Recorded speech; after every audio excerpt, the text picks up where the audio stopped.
Hi everyone, this is Simple Dad here. In this video, I'll show you how to add the power saving shortcut on your lock screen for your Samsung S25 Ultra.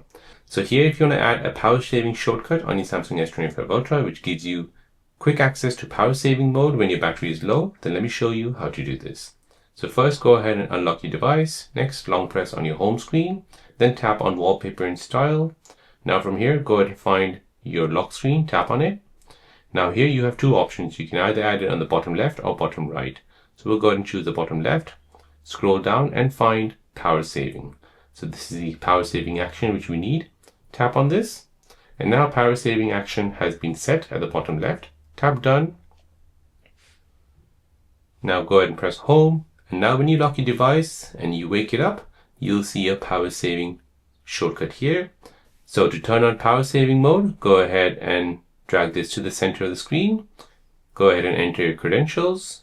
And now power saving mode has been turned on for your Samsung S25 Ultra. So there you go guys, that is how to add the power saving shortcut on your lock screen for your Samsung S25 Ultra. If you're new on the channel and you want to find out more about your iPhone, your Android phone, or any other social media apps, then don't forget to subscribe to this channel to become a part of the Simple Dad community. Hit the like button if you find this video useful.